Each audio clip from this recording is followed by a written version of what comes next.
Perry Garland was 34 years old when his entire world collapsed on a perfectly ordinary Tuesday afternoon in October. He didn't discover his wife's betrayal through suspicious text messages or lipstick on a collar. No, he learned the truth because Bonnie forgot to end a phone call. He was sitting in his home office in downtown Seattle, reviewing architectural blueprints for a mixed-use development project when his phone buzzed. Bonnie's name lit up the screen. They just talked an hour earlier. She was out shopping with her sister Valerie, getting ready for some charity gala they were attending that weekend. Perry figured she was calling to ask his opinion on dress colors or whether he'd picked up her dry cleaning.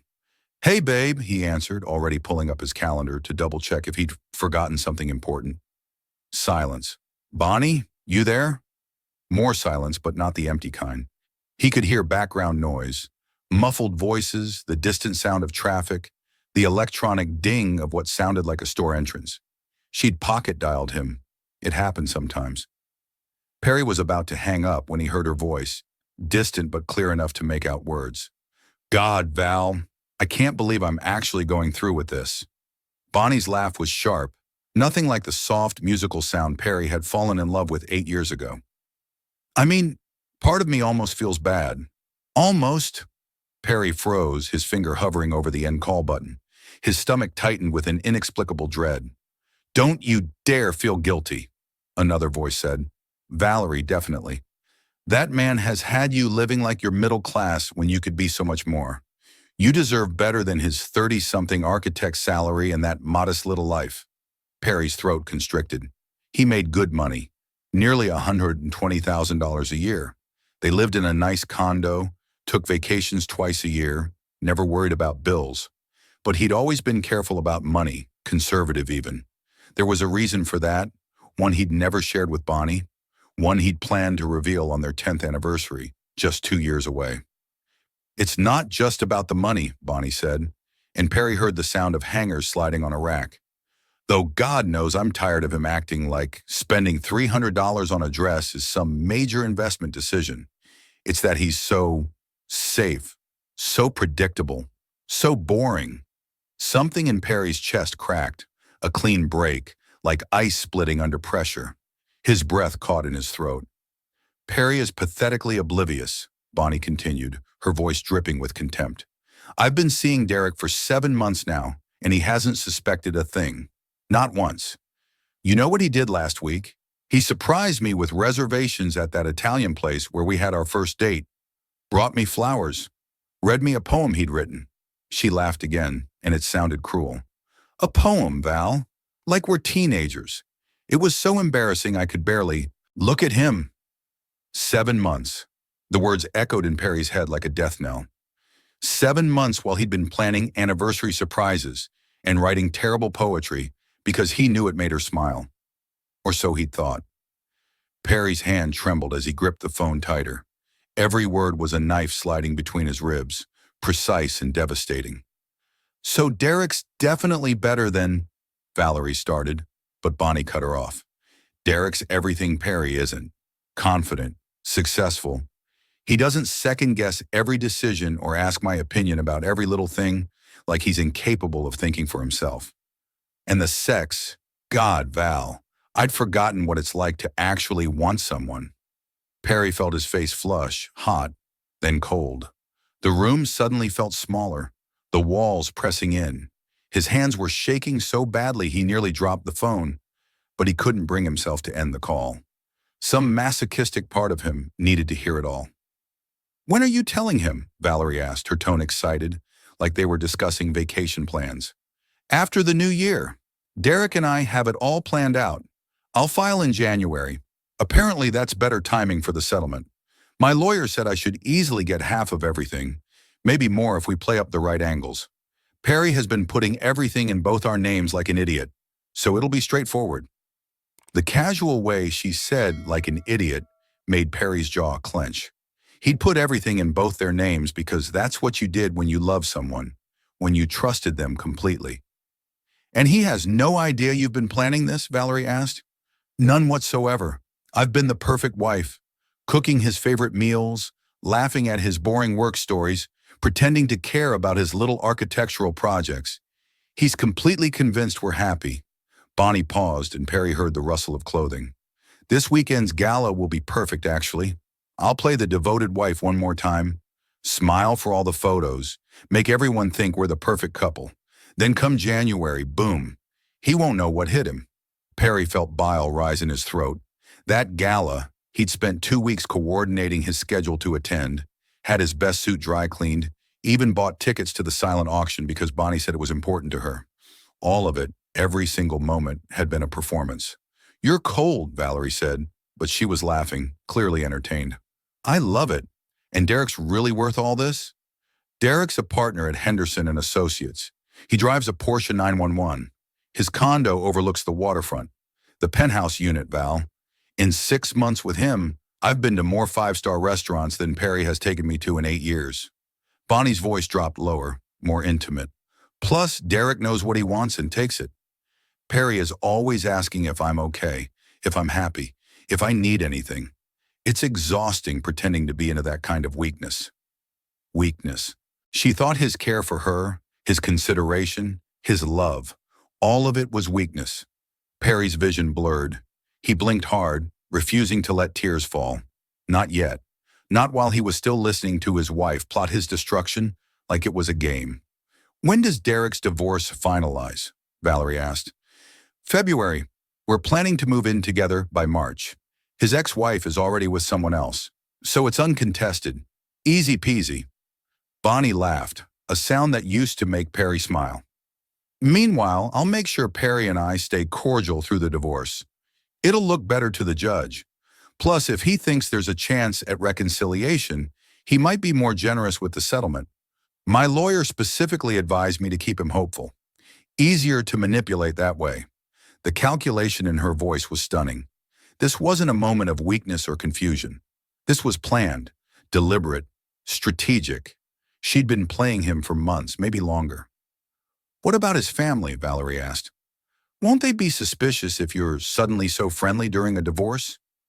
"Please, Perry's parents live in Portland. We see them maybe 3 times a year. They think I'm wonderful. And his brother's stationed overseas with the Navy. There's nobody close enough to interfere." Bonnie's voice turned smug. "Besides, Perry is conflict-averse. He'll probably just accept whatever I propose because he'll be too devastated to fight." Perry felt something shift inside him. The pain was still there, raw and bleeding, but underneath it, something harder was forming. Something cold and focused. "You know what the best part is?" Bonnie continued. "I'll walk away with at least $150,000 from the condo sale. Probably more. Plus, I'll get spousal support since I quit my job 2 years ago to support his career." His words, not mine. "I just wanted to stop working." She laughed. "And he'll probably give me the car too if I cry enough about needing transportation. God, he's so easy to manipulate." Perry glanced at the framed photo on his desk. Their wedding day, both of them laughing, her hand on his chest, his arm around her waist. He'd thought that day was the beginning of forever.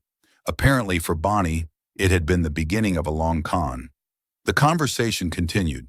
He heard them discussing vacation homes in Maui, Derek's sailboat, how Perry would probably cry when she told him, and how pathetic that would be.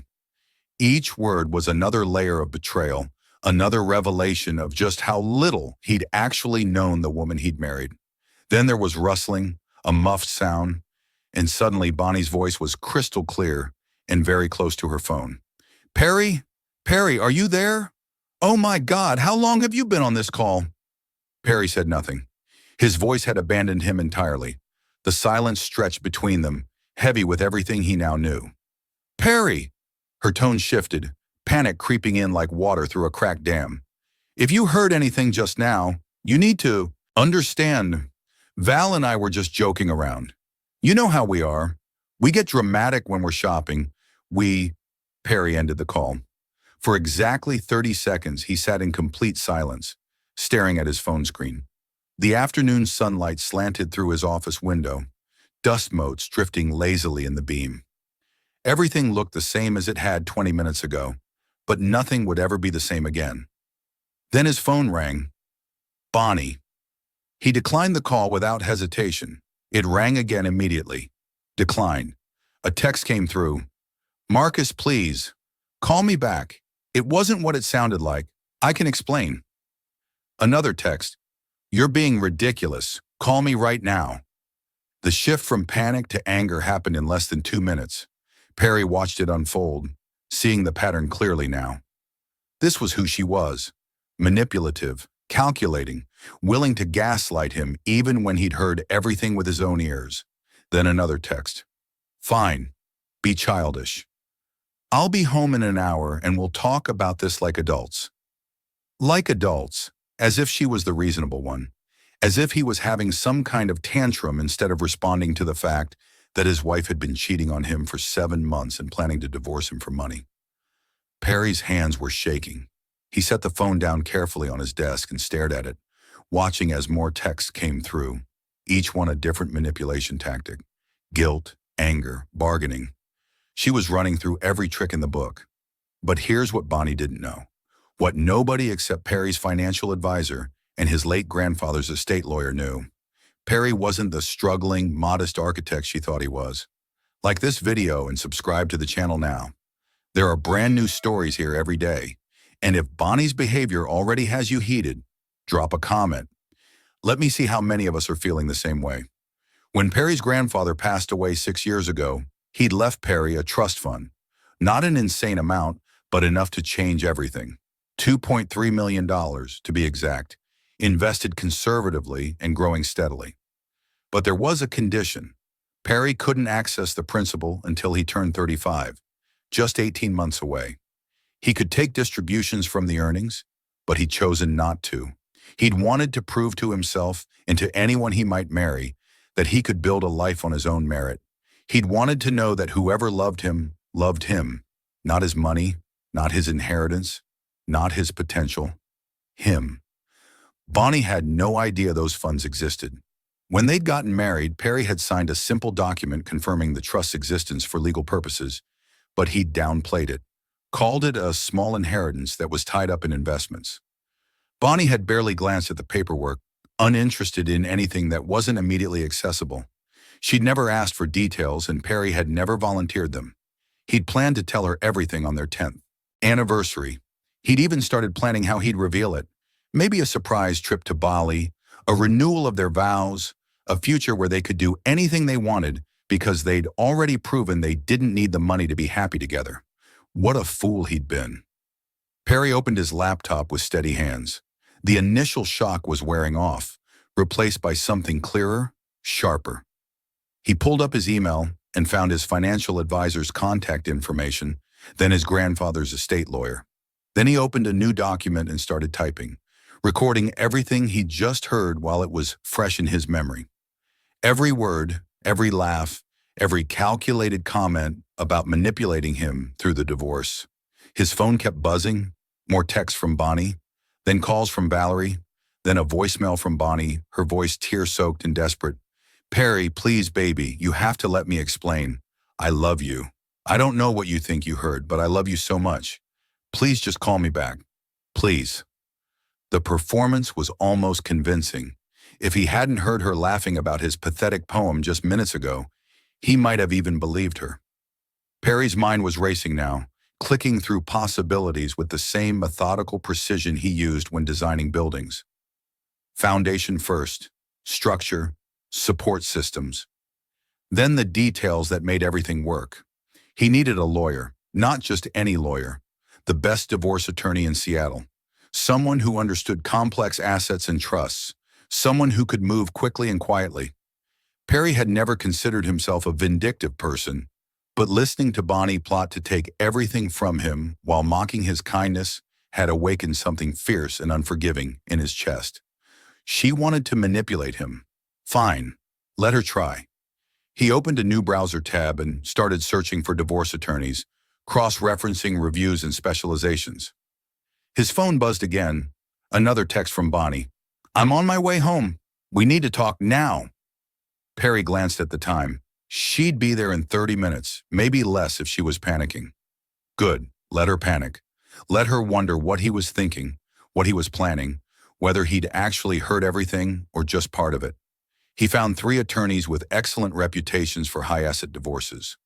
One specialized in protecting clients from financial manipulation. Perfect. Perry fired off 3 identical emails, marking them urgent, requesting consultations as soon as possible, tomorrow if they could manage it. Then he did something that surprised himself. He called his brother Jason, who was indeed stationed overseas but happened to be on leave. They hadn't talked in 2 weeks, but Jason answered on the second ring. "Perry, how's it going, man?" "Jason, I need you to listen carefully. I'm about to tell you something, and I need you not to interrupt until I'm done." Perry's voice was steadier than he felt. There was a pause.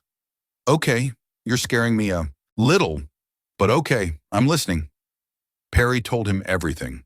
The accidental call, the conversation he'd overheard, Bonnie's affair with Derek, the 7 months of lies, the planned divorce filing in January, the strategy to manipulate him into a generous settlement, Valerie's involvement, all of it in clear, precise detail.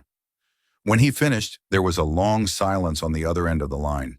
"Jesus Christ," Jason finally said, his voice tight with fury. "Perry, I'm so sorry. That's unforgivable. What are you going to do?" "I'm going to protect myself," Perry said simply. "I'm going to document everything, hire the best lawyer I can find, and make sure she doesn't get a single penny she's not legally entitled to. And Jason, she doesn't know about Grandpa's trust." Another pause. Then Jason let out a low whistle. "She has no idea she's about to go to war with someone who has actual resources. None whatsoever. She thinks I'm some pathetic easy mark who'll just hand over everything to make her happy." Perry felt his jaw tighten. "She's wrong." "I'll fly back if you need me," Jason offered immediately. "I can get emergency leave. Be there in 2 days." "Not yet, but I might need you to testify if this goes to court. You're military, you're credible, and you can confirm I've never been financially controlling or abusive," which I'm guessing will be her narrative. "Absolutely. Whatever you need, whenever you need it. You call me, day or night." They talked for another 10 minutes, Jason offering increasingly creative suggestions for revenge that ranged from practical to illegal. Despite everything, Perry found himself almost smiling. Having someone in his corner, someone who was genuinely outraged on his behalf, made the crushing loneliness feel slightly less suffocating. When they hung up, Perry looked around his home office. This condo, he'd designed the renovations himself, spent weekends installing shelves and painting walls, turned it into a home he was proud of. Bonnie had complained about the work, said they should just hire people, but Perry had wanted to build something with his own hands. Now she wanted to take half of it and walk away like their marriage had been some kind of business transaction gone sour. Perry heard the elevator ding in the hallway outside their unit. His pulse quickened. Bonnie was home. Time to see what kind of performance she'd prepared. He minimized his browser windows, closed his document, and stood up from his desk.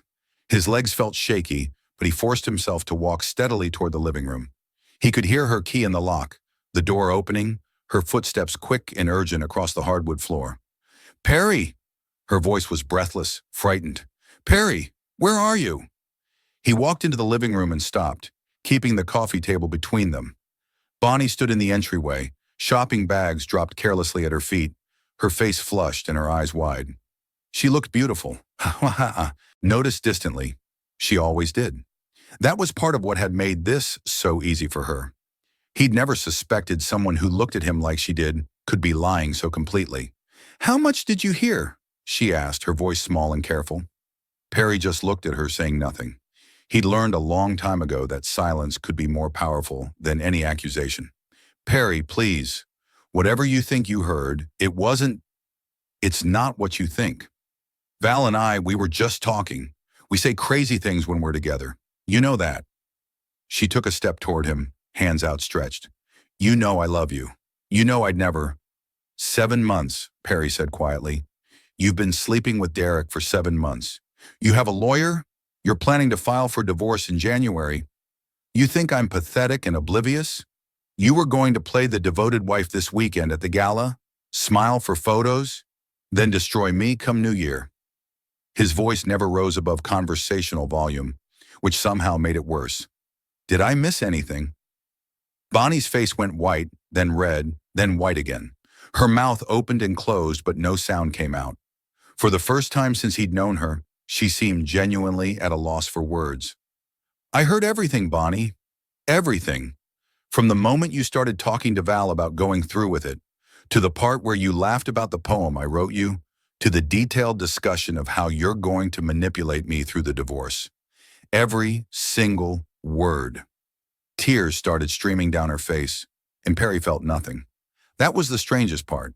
He'd expected rage or devastation, or at least some emotional reaction. Instead, he just felt empty, hollowed out, watching her cry the way he might watch rain through a window. I didn't mean any of it, she sobbed. I was just… Val gets me worked up. We say things, stupid things. Derek doesn't mean anything. It was a mistake. A stupid, stupid mistake. Please, Perry, you have to believe me. I love you. I've always loved you. Stop, Perry said quietly. Just stop. I know what you're doing. Your text messages already went through guilt, anger, and bargaining. Now we're at crying and begging. What's next? Are you going to tell me it's somehow my fault? That I drove you to this? Bonnie's sob caught in her throat. She stared at him like she'd never seen him before. Get out, Perry said. The words came easier than he expected. Pack a bag. Take whatever you need for a few days. And then leave. Perry, no, please. Bonnie. His voice was still quiet, still calm, but something in it made her stop mid-sentence. You don't get to do this. You don't get to spend 7 months planning my destruction and then cry your way out of it because you got caught. You want it out? Fine, you're out. But you don't get to control how this happens anymore. This is my home too, she said, and just like that, the tears shut off. There was something hard in her eyes now. Something calculating. You can't just throw me out. You're right, this is your home too. Legally. Which is why I'm asking you to leave voluntarily for a few days while we both figure out next steps. Unless you'd prefer I start playing that phone call for everyone we know, your family, our friends, your employer. Oh wait, you quit your job to support my career, didn't you? Perry felt his calm facade crack slightly. I have documentation of everything you said, Bonnie. Every plan you made. Every cruel word. So you can walk out that door with some dignity, or I can make this very, very public. Your choice. The look she gave him was pure venom. There she was, the real Bonnie, the one who'd been hidden under sweet smiles and loving gestures, the one who'd called him pathetically oblivious and weak. You're going to regret this, she said coldly. I already regret it, Perry replied. I regret the last 8 years. I regret ever believing you loved me. I regret writing you poetry and surprising you with flowers and thinking any of it mattered. But I'll tell you what I don't regret, finding out who you really are before I wasted any more of my life. Bonnie grabbed her shopping bags, turned on her heel, and stormed toward their bedroom. Perry heard drawers slamming, hangers clattering, her angry footsteps pacing back and forth. 15 minutes later, she emerged with a rolling suitcase in her laptop bag. She stopped at the door, turned back to look at him. For just a second, her mask slipped, and he saw something like genuine regret cross her face. But then it was gone, replaced by cold fury. You'll hear from my lawyer, she said. I'm counting on it, Perry replied. The door slammed behind her, the sound echoing through the suddenly too quiet condo. Perry stood in the living room for a long moment, listening to the silence. Then his legs finally gave out, and he sank onto the couch, his hands covering his face. He didn't cry, not yet. Instead, he pulled out his phone and opened a new note, starting a timeline of every suspicious moment from the last 7 months that now made sense. Every late night she'd claimed was drinks with work friends. Every weekend she'd spent with her sister. Every time she'd picked a fight over nothing and stormed out for hours. The patterns were all there. He'd just been too trusting to see them. Perry's phone buzzed. An email response from one of the divorce attorneys, marked urgent. They could see him tomorrow at 9 a.m. He confirmed the appointment, his fingers steady on the screen. Tomorrow he would start building his defense. Tonight he would grieve the death of his marriage and the loss of the woman he'd thought he knew. But underneath the grief, something else was stirring. Something that understood that Bonnie had made one crucial mistake. She'd underestimated him completely. She thought he was weak, pathetically oblivious, easy to manipulate. She was about to learn exactly how wrong she was. The next morning, Perry woke up at 6 a.m. in his own bed, which somehow felt both familiar and foreign. Bonnie had slept here beside him for 8 years, and now the empty space felt enormous, a vast territory of cold sheets and unanswered questions. He'd barely slept, his mind running through scenarios, possibilities, worst-case outcomes. But he'd also been thinking strategically. Perry had spent hours the night before documenting everything. He transferred the recording of Bonnie's phone call to 3 different locations: his secure cloud storage, a USB drive that he locked in his desk, and an email to himself marked as important. He'd written a detailed timeline of the last 7 months, noting every time Bonnie had been out with Valerie or working late, even though she hadn't had a job in 2 years. The pattern was damning when laid out in black and white. He'd also done something that felt both necessary and mildly illegal. He'd accessed their joint cell phone account and downloaded Bonnie's call logs and text message records from the past year. He couldn't read the content of the texts, but he could see frequency, duration, and numbers. One number appeared constantly, starting exactly 7 months ago. Hundreds of texts, calls lasting hours, video calls at odd times of night. Derek. At 8:30 a.m., Perry stood outside the office of Patricia Morrison, one of Seattle's most respected divorce attorneys. The building was downtown, all glass and steel and understated wealth. Patricia's practice specialized in complex asset division and protecting clients from financial manipulation. Exactly what Perry needed. He was early, so he sat in the tastefully appointed waiting room, trying not to think about how Bonnie had texted him 17 times overnight. Each message a different flavor of manipulation. The first few had been apologetic, begging for another chance. Then they'd turned angry, accusing him of overreacting. The most recent had been cold and businesslike. "My lawyer will be in touch. Don't try to hide assets. I know what you make." That last one had actually made him smile grimly. She had no idea what he had. "Mr. Garland?" A professional-looking woman in her mid-50s appeared in the waiting room doorway. She had steel gray hair, sharp eyes, and the air of someone who'd seen every trick in the book and wasn't impressed by any of them. "I'm Patricia Morrison. Come on back." Her office was impressive, floor-to-ceiling bookshelves, a massive desk that looked like it cost more than most cars, and windows overlooking Elliott Bay. Patricia gestured to a leather chair across from her desk and sat down, pulling out a legal pad and pen. "Your email was illuminating," she said. "Walk me through everything, from the beginning." Perry did. He told her about the accidental phone call, played her the recording he'd saved to his phone, showed her the timeline he'd created, the call logs, the text message patterns. He explained about the trust fund, the amount, the conditions. He told her about Bonnie's lawyer, about the planned January filing, about the strategy to keep him hopeful so he'd be more generous. Patricia listened without interrupting, taking notes in precise handwriting. When Perry finished, she set down her pen and looked at him with something that might have been respect. "Mr. Garland, in 28 years of practicing family law, I have rarely seen someone come to me this prepared. You did everything right. The recording, the documentation, the financial records, it's all admissible. Your wife essentially handed you her entire strategy on a silver platter." "So what happens now?" Perry asked. "Now we go on offense." Patricia opened a file on her computer. Washington is a no-fault divorce state, which means the affair itself doesn't typically affect asset division.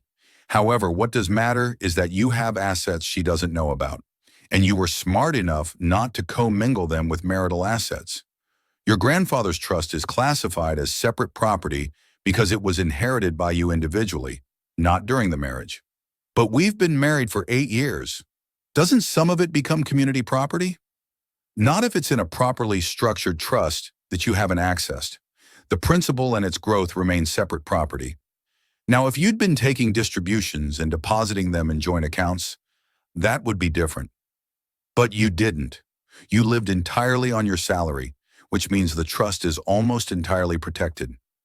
Perry felt something unclench in his chest. So she can't touch it? Not the trust itself, The condo is a different story. That's marital property, purchased during the marriage with marital funds. She's entitled to half the equity, which you mentioned is around $150,000. She's also potentially entitled to spousal support, since she hasn't worked in 2 years.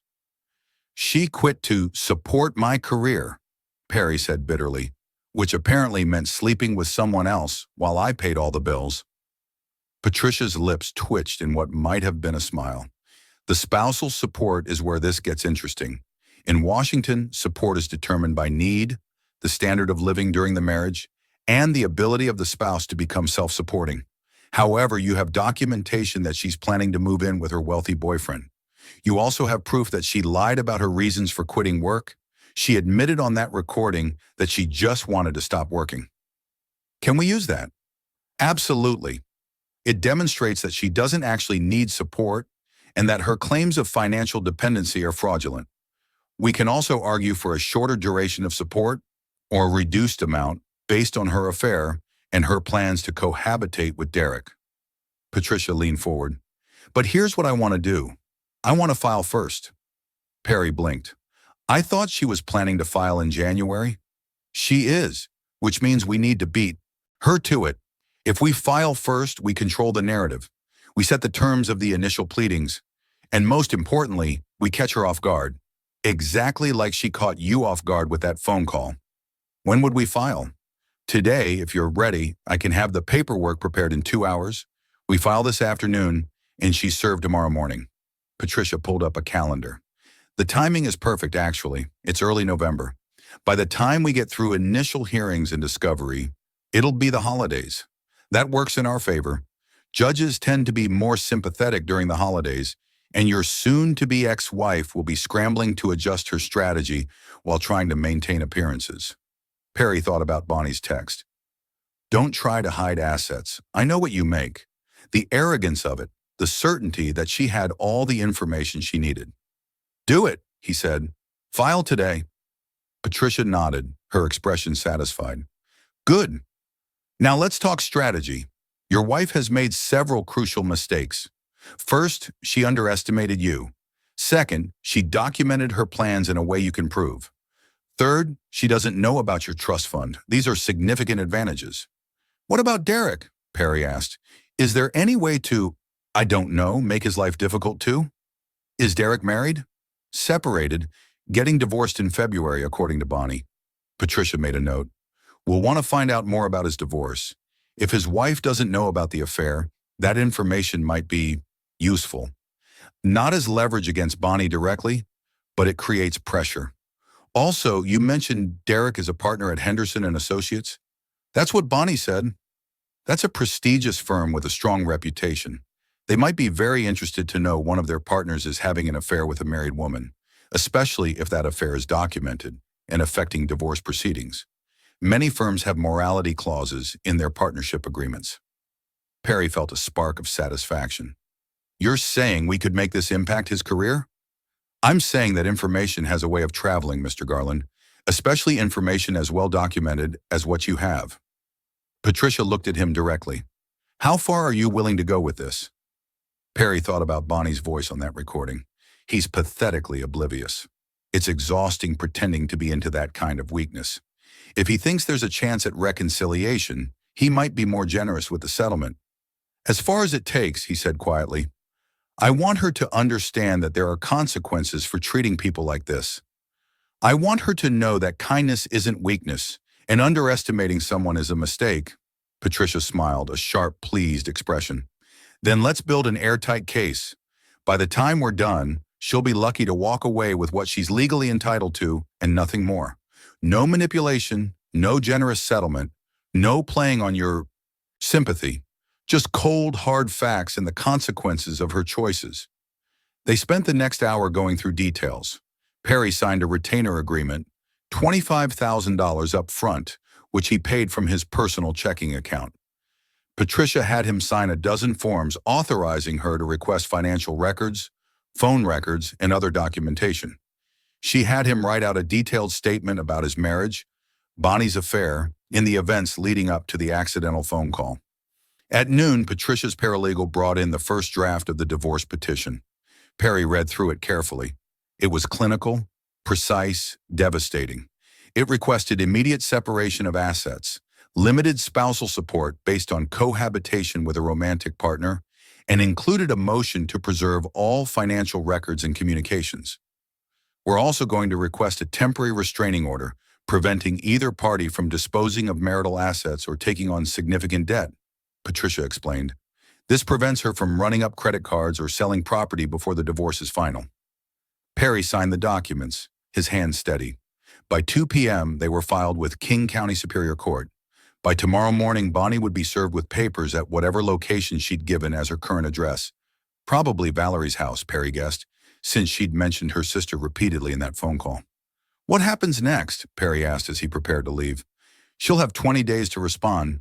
Her lawyer will probably try to schedule an emergency hearing to dispute the temporary orders or ask for spousal support pendente lite. That's support during the divorce proceedings. We'll oppose that based on the evidence we have. Meanwhile, we'll use discovery to gather more information about Derek, about any financial accounts she might have that you don't know about everything. Patricia walked him to the door. Mr. Garland, I want you to prepare yourself for this to get ugly. When your wife realizes you're not the easy mark she thought you were, when she understands that you have resources and documentation she didn't know about, she's going to escalate. She might make accusations. She might try to turn your friends and family against you. She might cry and beg and threaten. You need to be ready for all of that. I will be, Perry said. He paused at the door. Thank you, Patricia, for taking this seriously, for not treating me like I'm overreacting. You're not overreacting. You're responding appropriately to a significant betrayal and protecting yourself from someone who was actively planning to exploit you. That's not weakness, Mr. Garland. That's wisdom. Perry left the office feeling something he hadn't felt since that devastating phone call. Powerful, in control, like he was finally playing offense instead of defense. He had lunch at a small cafe near the waterfront, watching sailboats drift across the gray water. His phone buzzed, constantly. More texts from Bonnie, a few from Valerie, even one from a number he didn't recognize that he suspected might be Derek. He ignored them all. Instead, he called his parents. Susan and Martin Garland lived in Portland, about 3 hours south. They'd met Bonnie a dozen times over the years. Family dinners, holidays, the occasional visit. They thought she was wonderful, thoughtful, kind. They'd been so happy when Perry married her. This conversation was going to break their hearts, but they deserved to know the truth. His mother answered on the second ring. Perry, we were just talking about you. Your father saw an article about that waterfront development project you're working on. It looked beautiful, sweetheart. Thanks, Mom. Is Dad there? I need to talk to both of you about something. The shift in her tone was immediate. What's wrong? Are you okay? I'm okay, but I need to tell you something, and it's not good news. Can you get Dad? A moment later, both his parents were on the line. Perry told them everything, just as he'd told Jason and Patricia. The phone call, the affair, the planned divorce, the manipulation. His voice stayed steady throughout, clinical almost, like he was describing something that had happened to someone else. When he finished, there was a long, heavy silence. Perry, his father finally said, his voice thick with emotion. Son, I'm so sorry. I can't believe. We never saw any signs. She always seemed so devoted to you. That was the point, Dad. She was performing. For 8 years. What do you need from us? His mother asked, practical even in crisis. Do you need us to come up there? Do you need help with anything? Not right now, but I filed for divorce today. She's going to be served tomorrow. When she is, she's probably going to call you or try to manipulate the situation or claim I'm being unreasonable. I need you to know the truth before she gets to you with her version. We're on your side, his mother said firmly. Whatever you need, whenever you need it. That girl, she stopped, her voice breaking. We loved her. We thought she loved you. So did I, Perry said quietly. But she didn't. She loved what I could give her, and when she found someone who could give her more, she decided to trade up. They talked for another 20 minutes, his parents alternating between fury at Bonnie and concern for Perry. Before they hung up, his father said something that struck Perry deeply. You know, son, when you really love someone, Their happiness is more important than your own comfort. You spent 8 years making her happy, even when it meant being careful with money or skipping things you wanted. She spent 7 months planning to destroy you for her own benefit. That tells you everything you need to know about the difference between real love and selfish love. After the call, Perry sat in his car for a long time, watching the city move around him. People walked by with coffee cups and shopping bags, completely unaware that his entire world had imploded 48 hours ago. He drove home. It still felt like home, even without Bonnie there, and walked into the quiet condo. Everything looked the same. Their wedding photos still sat on the mantel, both of them smiling like they had some secret the rest of the world didn't know. Perry walked over, picked up the frame, and turned it face down. He couldn't throw it away yet. That felt too final, too violent. But he didn't need to look at it anymore either. Perry spent the evening going through their shared possessions with a critical eye. What had he bought? What had she bought? What did he actually care about keeping? He made a list on his laptop, categorizing everything. If this divorce was going to be a battle, he wanted to know the territory. At 9 p.m., his phone rang. Unknown number. He almost didn't answer, but something made him pick up. Perry Garland? A male voice, smooth and confident. Who is this? Derek Morrison. I think we need to talk. Perry felt his jaw tighten. I have nothing to say to you. Look, man, I didn't know Bonnie was married when we started seeing each other. She told me you were separated, that the divorce was already in progress. I'm not trying to break up anyone's marriage. The lie was so smooth, so practiced, that Perry almost admired it. You've been sleeping with her for 7 months. You have a Porsche 911 and a penthouse condo. You're planning for her to move in with you in March. Do I really need to keep going? Or can we skip the part where you pretend to have integrity? There was a pause. When Derek spoke again, his voice had hardened. Bonnie warned me you might react badly. She said you could be controlling. Did she mention the recording I have of her detailing your entire relationship and her plan to manipulate me through the divorce? No. Interesting oversight on her part. Another pause, longer this time. What do you want, Perry? I want you to understand something very clearly. I'm not going to come after you physically. I'm not going to threaten you or do anything illegal, but I am going to make sure everyone knows exactly who you are and what you've done. Your firm, your colleagues, your family, your your ex-wife. Everyone is going to know that Derek Morrison from Henderson and Associates destroys marriages for fun. You can't do that. That's defamation. It's only defamation if it's untrue. I have documentation, recordings, phone records, everything I need to prove every single word. So here's my advice. Stay away from me, stay away from my divorce, and maybe get yourself a good lawyer, because Bonnie's not the only one who's going to need one. Perry hung up before Derek could respond. His hands were shaking again, but this time with adrenaline, not pain. That felt good. That felt like taking control back. An hour later, Bonnie texted, Derek said you threatened him. This is exactly the kind of behavior my lawyer needs to know about. Perry didn't respond. Let her think whatever she wanted. Tomorrow she'd be served with divorce papers, and she'd realize that he wasn't the pathetic, oblivious man she thought she married.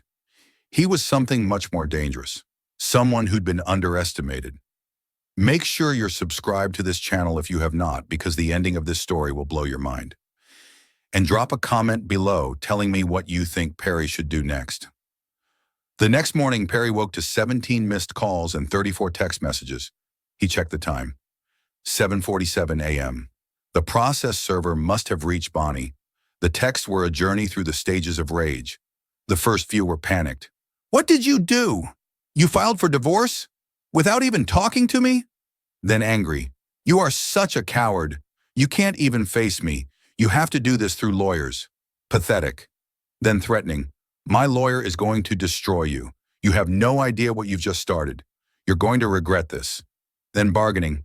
Perry, please, can we just talk? Face to face? I'll tell you everything. The truth. No more lies. Please just call off the lawyers. And finally calculated. Fine, if this is how you want to play it. But remember, I know things about you too. Things that won't look good in court. Your long hours, your obsession with work, the times you ignored me for your precious projects. A judge will hear all of it. Perry smiled grimly at that last one. Let her try. He had literal recordings of her planning to exploit him. What did she have? That he worked hard? That he was dedicated to his career? Good luck making that look bad. He got ready for work slowly, methodically. The routine helped. Shower, coffee, the same breakfast he made every morning. He was meeting with a client at 10 to discuss the final designs for a commercial renovation project. And he needed to be sharp. His phone rang. Patricia Morrison. Good morning, Mr. Garland. Just confirming that your wife was served at 7:30 this morning at her sister's residence. According to the process server, she became quite agitated upon reading the documents. I noticed, Perry said dryly, glancing at the 34 text messages. I expect we'll hear from her attorney within 24 hours. Until then, do not respond to her messages. Do not engage. Any communication should come through me. If she shows up at your home or workplace, document it, but don't interact beyond asking her to leave. Understood. One more thing. I had my investigator do some preliminary research on Derek Morrison. Interesting findings. His divorce isn't quite as amicable as he's been claiming. His wife filed on grounds of adultery, and she's asking for a significant settlement based on his infidelity. There's mention of multiple affairs in the filing. Your wife isn't the first married woman he's been with. Perry felt a cold satisfaction settle in his chest. So he's a serial homewrecker?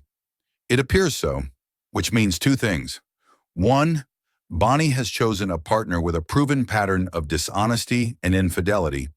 Two, Derek's firm is almost certainly monitoring his divorce proceedings, and they won't be happy about a pattern of affairs with clients or professional contacts. I have someone looking into whether Bonnie had any connection to Henderson and Associates before the affair started. You think she might have met him through work? It's a theory. If she met him while he was representing someone she knew, or at a professional event he attended, it could complicate things ethically for him. Law firms take that sort of thing very seriously. After the call, Perry headed to his office. The firm where he worked was small but prestigious, specializing in sustainable architecture and urban planning. His colleagues knew something was wrong. He'd been distracted for days, but he hadn't told anyone the details yet. That changed when his boss, Linda Park, called him into her office mid-morning.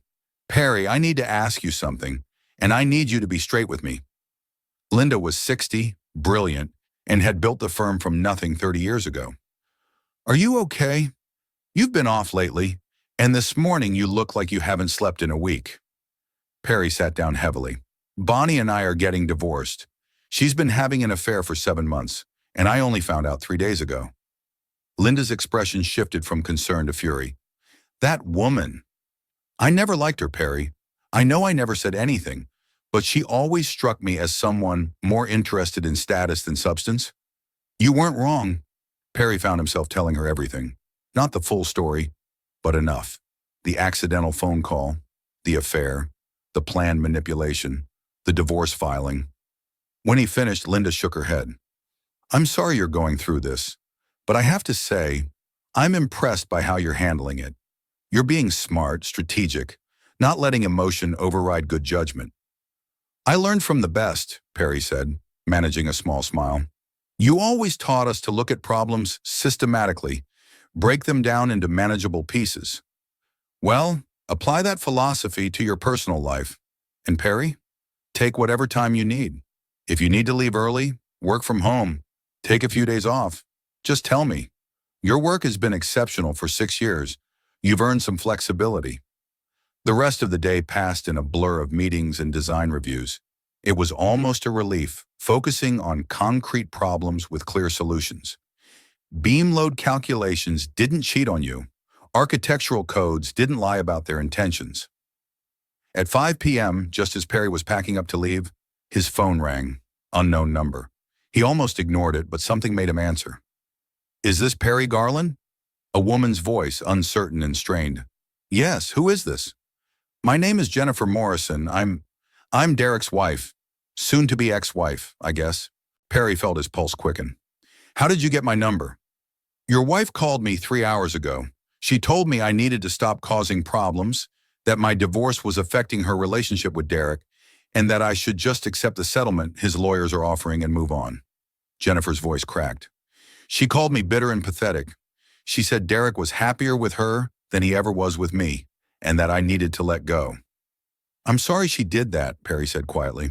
That was cruel and inappropriate. Is it true that you recorded her talking about the affair? Perry hesitated. How do you know about that? Derek told me. He's been calling me, trying to get me to agree to an expedited divorce because apparently your wife wants to move in with him sooner than planned. He mentioned that you're causing problems, that you have some kind of recording that's making everything complicated. Jennifer laughed, but it sounded more like a sob.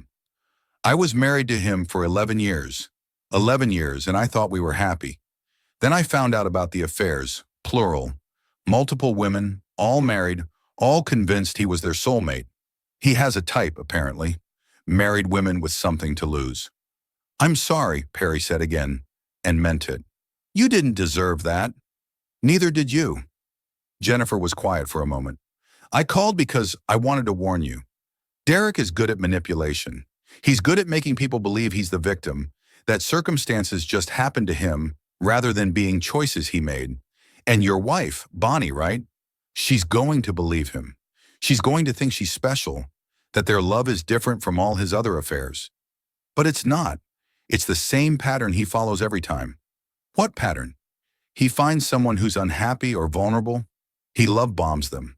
Fancy dates, expensive gifts, constant attention. He makes them feel like they're the center of the universe. Then he gets bored and moves on to someone new. The only reason he's still with Bonnie is that she's useful right now. But the minute she's divorced and available full-time, he'll lose interest. Perry thought about Bonnie's voice on that recording, so confident that Derek was everything he wasn't. Have you told her this? She won't listen. When I tried, she accused me of being jealous. Said I was a scorned ex-wife trying to sabotage her happiness. Jennifer sighed. But I wanted you to know, because you're going to face this together. Whether you like it or not, we're both dealing with the aftermath of their choices. Thank you for calling, Perry said. And Jennifer, I hope you get everything you deserve in your divorce. From what you've told me, Derek owes you a lot more than he's offering. My lawyer thinks so too. We're preparing to go to trial if necessary. I'm done letting him control the narrative. She paused. Good luck, Perry. Something tells me you're going to need it. After the call, Perry sat in his car in the parking garage, processing. Bonnie had called Derek's wife to gloat, to rub her victory in Jennifer's face. The cruelty of it was stunning. And Derek was apparently doing everything possible to expedite his divorce so he could move on to his next conquest. They deserved each other. Perry drove home, stopping to pick up Thai food from his favorite restaurant. As he pulled into his building's parking garage, he saw Valerie's car parked near the entrance. Great, an ambush. Sure enough, when he got to his floor, Valerie was standing outside his condo door, arms crossed, expression furious. We need to talk, she said. No, we don't. Perry unlocked his door. You need to leave. You're ruining my sister's life. She made a mistake, Perry. One mistake, and you're destroying her over it. Perry turned to look at her. One mistake? She was sleeping with someone else for 7 months. She planned an entire divorce strategy designed to manipulate me into giving her more than she deserved. She called me pathetic and weak. You stood right there and laughed while she said it. So no, Valerie, this wasn't one mistake. This was a systematic campaign of deception and exploitation. Valerie's face flushed. You weren't supposed to hear that conversation. That was private. Tough. I did. And now I know exactly who your sister is and who you are. Perry stepped into his condo. If you don't leave right now, I'm calling building security. And if you ever come back here again, I'm calling the police. Bonnie loves you, Valerie tried, her voice desperate now. She's just confused. She needs help, not divorce papers. Bonnie loves what I can provide for her. That's not the same thing as loving me.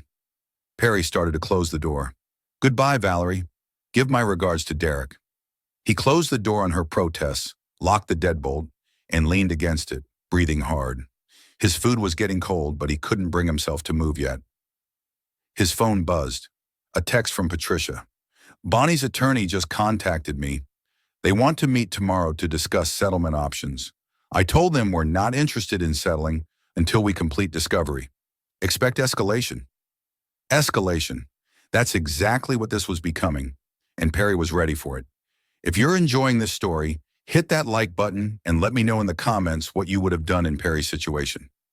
The next 2 weeks were a masterclass in psychological warfare. Bonnie's lawyer, an aggressive attorney named Richard Holt, filed motion after motion, requests for emergency spousal support, demands to access Perry's financial records, claims that Perry was hiding assets. Each filing was more desperate than the last, and each one was systematically denied by the judge once Patricia presented the evidence of Bonnie's affair and her recorded plans to manipulate the system. But the real battle wasn't happening in court. It was happening in the court of public opinion. Bonnie had launched a social media campaign that would have been impressive if it wasn't so transparently manipulative. Carefully worded posts about unexpected heartbreak and discovering who someone really is when things get difficult. Photos of her looking sad and reflective, always beautifully lit, always perfectly composed. Comments from friends offering support, asking what happened, expressing shock that Perry would throw away 8 years over a misunderstanding. Perry stayed silent. Patricia had advised him to say nothing publicly, and he followed that advice religiously. But his silence seemed to enrage Bonnie more than any response would have. 3 days after being served, she showed up at his office. Perry was in a meeting with a client when his assistant, Tom, knocked on the door. "Perry, I'm sorry to interrupt, but your wife, Bonnie is in the lobby. She's insisting she needs to see you. Security asked if they should escort her out." Perry excused himself and walked to the lobby. Bonnie stood near the reception desk and she looked terrible, or rather, she looked like she'd carefully cultivated the appearance of looking terrible. Dark circles under her eyes, possibly makeup, her hair slightly mussed, wearing yoga pants and a hoodie instead of her usual put-together style. "Perry, please," she said when she saw him, her voice breaking. "Can we just talk? 5 minutes. That's all I'm asking." Several of his colleagues were watching. This was the performance she wanted, the desperate wife begging her cold, unfeeling husband for a chance to explain. Perry could practically see her calculating the optics. "Bonnie, my attorney has advised me not to speak with you directly. Any communication needs to go through the lawyers." "I'm your wife." Her voice rose, tears streaming down her face now. "We've been together for 8 years and you won't even give me 5 minutes? You're my wife who spent 7 months planning to divorce me while sleeping with someone else. You're my wife who called me pathetically oblivious and weak. You're my wife who had a detailed strategy to manipulate me through legal proceedings." Perry kept his voice calm, clinical. "So no, I won't give you 5 minutes. I gave you 8 years. That was enough." "I made a mistake." Bonnie was sobbing now, full-body sobs that looked almost genuine. "I was confused. I was scared. I didn't know what I wanted. But I know now. I want you. I want our marriage. Please, Perry, please." Perry looked at her, really looked at her, and felt nothing but a distant sort of pity. 3 weeks ago, seeing her cry would have destroyed him. Now it just seemed like another tactic, another angle to play. "Goodbye, Bonnie," he said quietly and turned to walk back to his office. "You're going to regret this," she screamed after him, the tears shutting off like a faucet. "When you're alone and miserable, you're going to remember this moment and wish you'd given me another chance." Perry kept walking. Behind him, he heard Tom calmly ask security to escort Bonnie from the building. The scene had been witnessed by half the office, and within an hour the full story had spread through their professional circle. But the version that spread wasn't Bonnie's version. It was the truth. Too many people had heard too much of the confrontation, and word traveled fast about the recording, the affair, the manipulation. Bonnie's carefully constructed narrative was falling apart, but she wasn't done yet, not by a long shot. 2 days later, Perry received a notice that Bonnie was claiming he'd been financially abusive during their marriage, that he'd controlled all the money, refused to let her work, and kept her dependent on him. It was a complete fabrication, easily disproven by bank records showing she had full access to all accounts and made the decision to quit her job herself. But it was a signal. She was willing to lie, to make false accusations, to destroy his reputation if that's what it took to win. Patricia filed a counterclaim immediately, including the recording and documentation that Bonnie had quit by choice and had actually bragged about manipulating Perry into supporting her. "She's getting desperate," Patricia said during one of their strategy meetings. "That's good for us. Desperate people make mistakes. What's our next move? We're going to depose Derek, put him under oath and ask him about the affair, the timeline, whether he knew Bonnie was married. We're also going to subpoena his phone records and emails. I have a feeling there are some interesting communications there." "Won't that drag this out longer?" "Yes, but it'll also expose every lie they've told. And Perry, I need you to prepare yourself for something." Patricia's expression was serious. "Bonnie is going to make one last play. I don't know what it'll be yet, but there's going to be a moment where she tries something dramatic, something designed to make you doubt yourself or feel guilty. You need to be ready for it." She was right. The play came exactly 1 week later. Perry was working late at his condo when his doorbell rang. He checked the security camera and saw Bonnie standing there, alone, looking small and vulnerable. He almost didn't answer, but something made him open the door, though he kept the chain lock engaged. "What do you want, Bonnie?" "I know you don't want to talk to me. I know I don't have the right to ask you for anything." Her voice was different this time. No drama, no tears, just exhaustion. "But I need you to know something, and then I'll go, and I won't bother you again. You have 2 minutes." She took a deep breath. "You were right about everything. Derek is exactly who Jennifer said he is. He's been pulling away ever since he found out you have resources he didn't know about. Ever since the divorce got complicated instead of easy. Last night he told me he thinks we should take a break until both our divorces are finalized, which means he's already looking for someone new." Perry said nothing, just watched her. "I destroyed the best thing in my life because I was greedy and stupid and bored.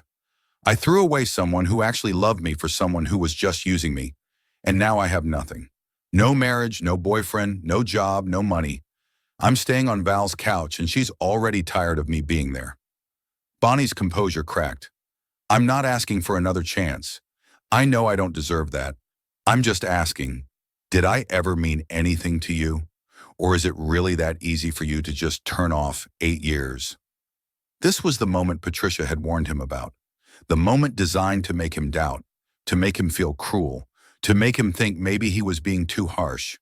Perry looked at his wife, his soon-to-be ex-wife, and chose his words carefully. "You meant everything to me, Bonnie. For 8 years you were my whole world. I would have done anything for you, anything. But the woman I loved doesn't exist. She was a character you played, a role you performed because it got you what you wanted. The real you is the woman on that recording, laughing about manipulating me, calling my kindness weakness, planning to exploit me for money." He paused. "So no, I haven't turned off 8 years. I'm mourning 8 years, but I'm mourning something that was never real." Bonnie's face crumpled. "I did love you, maybe not the way I should have, maybe not enough, but I did love you. You loved what I gave you. That's not the same thing." Perry started to close the door. "Goodbye, Bonnie. I hope you figure out what actually makes you happy, but it's not my job to help you anymore." He closed the door softly and heard her sob on the other side. Part of him, the part that had loved her for so long, wanted to open it again, to comfort her, to make it better. But he didn't, because Patricia was right. This was Bonnie's last play, her final attempt to get him to fold. He texted Patricia. "She came by, tried the heartbroken act. I didn't bite." The response came back immediately. "Good. Her lawyer called today. They want to settle. She'll accept the standard division, half the condo equity, no spousal support if you agree not to pursue reimbursement for expenses during her affair. She's cutting her losses." Perry stared at his phone. "What about Derek?" "Already moved on. My investigator saw him at a restaurant last night with another woman. Looked cozy. I'll send you the photos if you want them, but honestly, I don't think you need them." She was right. He didn't need them. Derek was Bonnie's problem now, or rather, he wasn't anyone's problem anymore. He'd done what he always did, created chaos, and moved on. The divorce was finalized 6 weeks later, just before Christmas. The settlement was exactly what Patricia had predicted. Bonnie got $157,000 from the condo sale, half their joint savings, about $12,000, and nothing else. No spousal support, no car, no furniture she hadn't explicitly purchased herself. The judge had read the recording transcript and had been visibly unimpressed with Bonnie's claims of financial abuse. On the day the divorce was finalized, Perry sat in the courthouse hallway while Patricia handled the paperwork. Bonnie was there with her lawyer, sitting at the opposite end of the hall. They didn't look at each other. When it was done, when Patricia emerged with the signed papers, Perry stood up and walked toward the exit. He had to pass Bonnie to get there. As he did, she spoke for the first time in weeks. "I hope you're happy, Perry. I hope it was worth it." He stopped, turned to look at her. "It was worth not spending the rest of my life with someone who saw me as a mark instead of a partner." "So yes, Bonnie, it was worth it." He walked out into the cold December air, his breath misting in front of him. His phone buzzed, texts from his parents, from Jason, from Patricia, all congratulating him. He responded to each one briefly, thanking them for their support. Then he did something he hadn't done in 2 months. He went to his favorite coffee shop, ordered a ridiculously expensive latte, and sat by the window watching people rush past with their holiday shopping bags. He pulled out his phone and opened the calendar app. March 15th, his 35th birthday, the day he could access his grandfather's trust fund. He'd always planned to tell Bonnie on that day, to surprise her with the security and freedom that money would provide. Now he'd be telling no one, sharing it with no one. But somehow that felt right. He'd proven he could build a life without it. He'd proven his career could stand on its own merit. And now that money would be his to use however he wanted. Maybe a new home, maybe investments, maybe donations to causes he cared about. Choices made freely, without having to consider anyone else's wants or manipulations. His phone rang. "Patricia." "Just wanted to check in," she said. "How are you holding up?" "I'm okay. Better than okay, actually. I feel free." "Good. That's the goal." Patricia paused. "Perry, can I give you some advice? Not as your lawyer, but as someone who's been through this herself?" "Of course." "Take some time before you date again. Process everything that happened. Learn the lessons you need to learn. And when you're ready, find someone who loves you for who you are, not what you can provide. Those people exist, I promise." "Thank you, Patricia, for everything." After the call, Perry sat for a long time, his coffee growing cold. He thought about the man he'd been 8 years ago, young, optimistic, believing that love and trust were enough to build a life on. He thought about the man he was now, wiser, more cautious, but not broken. Wounded, yes. Grieving, yes. But not broken. Bonnie had tried to destroy him, tried to take everything she thought he had. But she'd never known about the trust fund. She'd never understood that his real value wasn't in his assets, but in his character, his integrity, his capacity to care for others. She'd called his kindness weakness. She'd been wrong. Real strength wasn't in being cruel or calculating. Real strength was in being kind even when you had the power to be cruel. It was in choosing integrity even when dishonesty would be easier. It was in protecting yourself without losing your humanity in the process. Perry had been tested in ways he'd never imagined possible. He discovered betrayal, documented it, protected himself legally and financially, and walked away from someone who treated him like a tool to be used and discarded. He'd done it all without violence, without destroying anyone's reputation beyond what they'd done to themselves, without losing sight of who he was at his core. That was real power. That was real strength. 3 months later, Perry was walking through Pike Place Market on a Saturday morning, buying fresh flowers for his new apartment. A smaller place, simpler, but entirely his. His phone buzzed with a text from Jason. "Dude, did you see this?" Below it was a link to a Society page article. Henderson and Associates partner Derek Morrison resigns amid professional ethics inquiry. The article was vague on details, citing conduct unbecoming a partner and violations of firm ethics policies. Reading between the lines, Perry understood. Derek's pattern of affairs with married women had finally caught up with him. His firm had enough, And rather than face a formal investigation, he'd been given the option to resign. Perry felt a moment of satisfaction, then let it go. Derek wasn't his concern anymore. Neither was Bonnie. He'd heard through mutual friends that she'd moved to California, was staying with a college friend, working retail while she figured out her next chapter. Part of him wondered if she'd learned anything from everything that happened. Probably not. But that wasn't his problem either. Perry bought lilies and roses and walked back to his car, enjoying the spring sunshine. His phone buzzed again, this time a reminder for a dinner he'd scheduled tonight. Since the divorce, he'd reconnected with old friends he'd lost touch with during his marriage. Tonight was dinner with his college roommate, Dave, and Dave's wife, Sarah. Just friends, just conversation, just the kind of normal human connection he'd been missing for years without realizing it. Life wasn't perfect. He still had moments where he felt the ache of betrayal, still had nights where he second-guessed every choice he'd made in his marriage. But those moments were getting fewer and further between, replaced by something steadier: acceptance. He'd loved Bonnie. That was real, even if her love for him wasn't. He'd built a life with her, invested in a future with her, trusted her completely. That wasn't stupidity or weakness. That was what love looked like. The fact that she couldn't reciprocate, couldn't be the partner he deserved, said everything about her and nothing about him. Perry got in his car and sat for a moment, flowers on the passenger seat, sunlight streaming through the windshield. He thought about his grandfather, who'd set up that trust fund with the specific requirement that Perry couldn't access it until 35. At the time, it had seemed arbitrary. Now he understood the wisdom. His grandfather had wanted him to build something of his own first, to know his own worth independent of inherited wealth. That requirement had saved him. If Bonnie had known about the trust fund from the beginning, would she have married him? Maybe, but she would have loved the money, not him, and he never would have known the difference. "Thank you, Grandpa," Perry said quietly to the empty car. "You were right." He started the engine and pulled out into traffic, heading home to his new life. A life built on truth instead of lies. A life where kindness wasn't weakness, but strength. A life where he knew, absolutely and without question, that he could trust himself.